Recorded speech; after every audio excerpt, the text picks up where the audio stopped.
So my name is Mikko Teerenhovi and I'm working as a lead designer in a Finnish company called Holvi, where we are reinventing what banking actually is and what it can be in the future.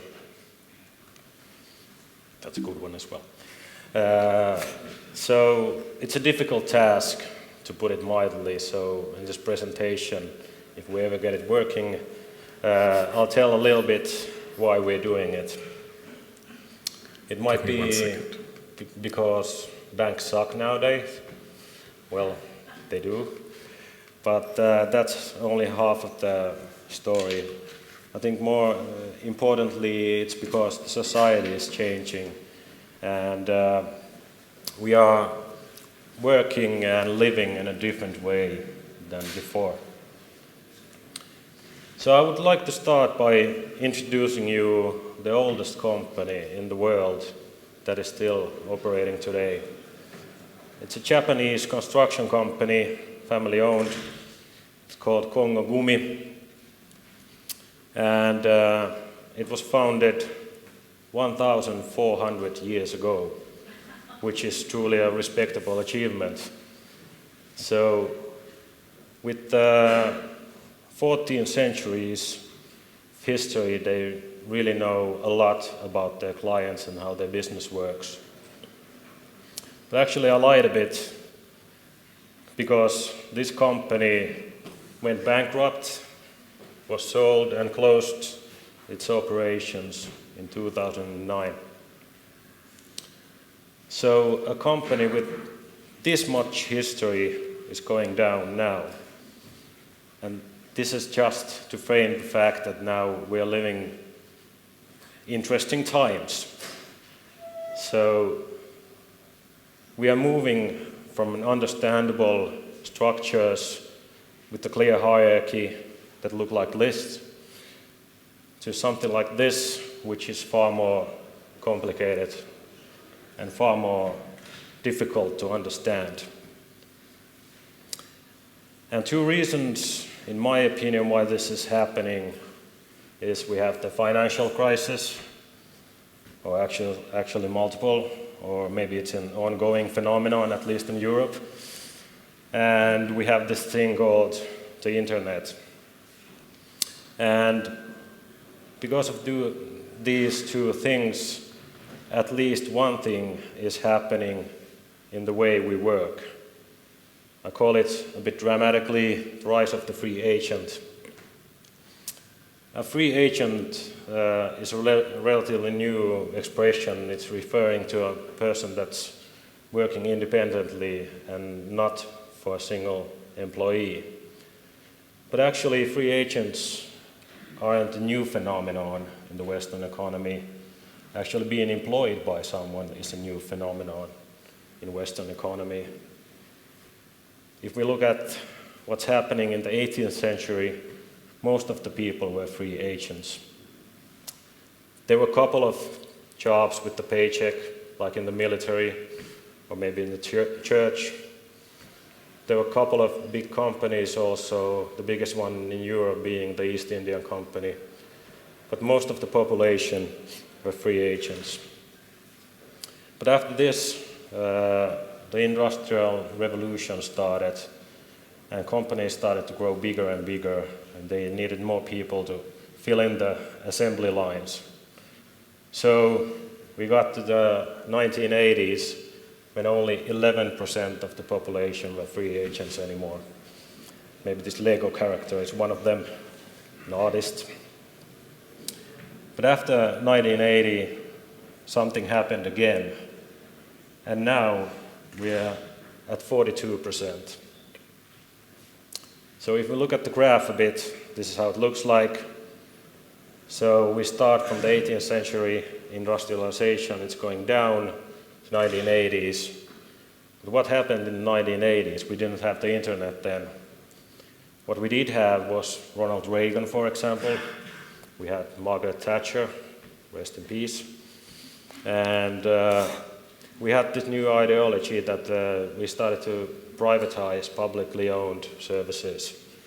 And this led slowly to unemployment and more free agents. But that is not the whole story, because when the internet actually came, we started to see new professions.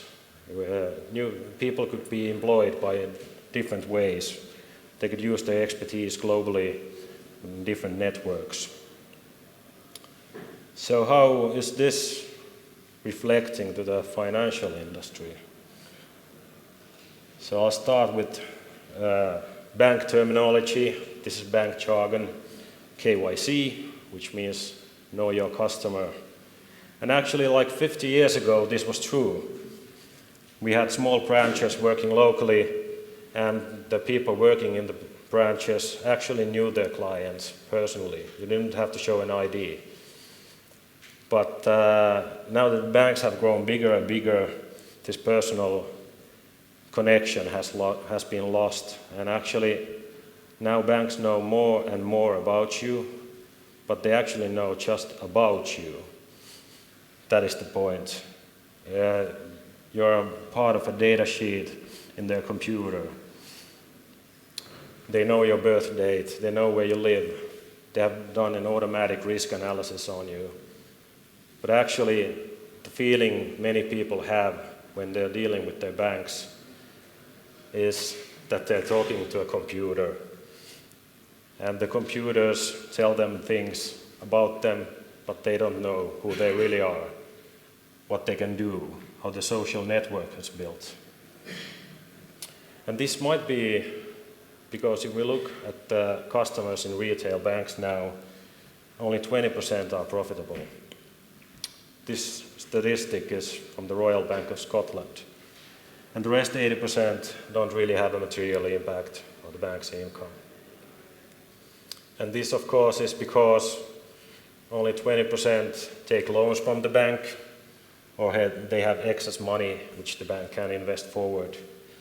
And for the rest 80%, a bank account is a utility. You have to have one in the modern world. It's like water or electricity. And this leads to the fact that banks actually are geared to serve only 20% of their customers, and the rest 80% are underserved. And if we look quickly who's in the 80%, we have all the associations, we have the small businesses, we have freelancers, we have everything that's happening project-based. I don't know if any of you have been involved in any projects lately. So it's a huge amount of people. And of course, we have individuals there as well. So the new financial services are focusing on really knowing your customer. We are seeing new products which are more focused on real problems people have. I'll show a couple of examples, but firstly I'll show you how the new financial services are focusing here. So we have a bank, and they're growing bigger and bigger, and there's giving all the services inside the house. So the huge banks like the bank we just saw presenting earlier. But the specialized players are working from the outside, and they're focusing on more focused target groups. So here's one example of these specialized players, is TransferWise, and they have come up with a really innovative way to do foreign currency transfers much cheaper, at a much cheaper rate than the banks. Then we have Kickstarter, which is probably familiar to most of you, which is a crowdfunding platform that allows anyone to actually invest only in products that they're interested in and make things happen that have mattered to them personally. Then we have Simple, which is a bank with a nice user interface and a mobile client. Then we have Holvi, which is more than a bank. And with Holvi, we have combined a merchant account to a bank account, which means that every account has an online store. We have combined really sophisticated money management tools to a bank account, which means it does the bookkeeping automatically in the background. And we've come up with the new way of sharing financial knowledge in the form of bank account templates, which means that you can start, for example, your small business, and it'll have a ready-made budget for you. We could integrate a Pay 11 device for the account, for example. And these accounts can be created by the community, or they can be created for, like private companies can create them, and individuals can create them. And of course, if you are an expert in your field, you can start with the blank one. And the thing with Holvi is that opening new accounts for specific purposes is really easy. So here's a profile page in a Holvi, this guy called Frank Jones. And he's managing all the aspects in his life using Holvi accounts. So he has his small business, he's a freelance journalist. He has his football club. He has an account for one-time use only, a ski trip. And this is how an actual Holvi account looks like. So I would guess that anyone understands what's happening here. So we have the income on the left side and the expenses on the right side, and everything's happening in real time. You have your budget there, and you can create an online store in a few clicks, for example. So that is what Holvi is about. You can follow us on Twitter, and we're opening in Europe in the near future. So if you want to be among the first to get a Holvi account, sign up at holvi.com. And if you happen to be from Finland, you can open an account right away. Thank you.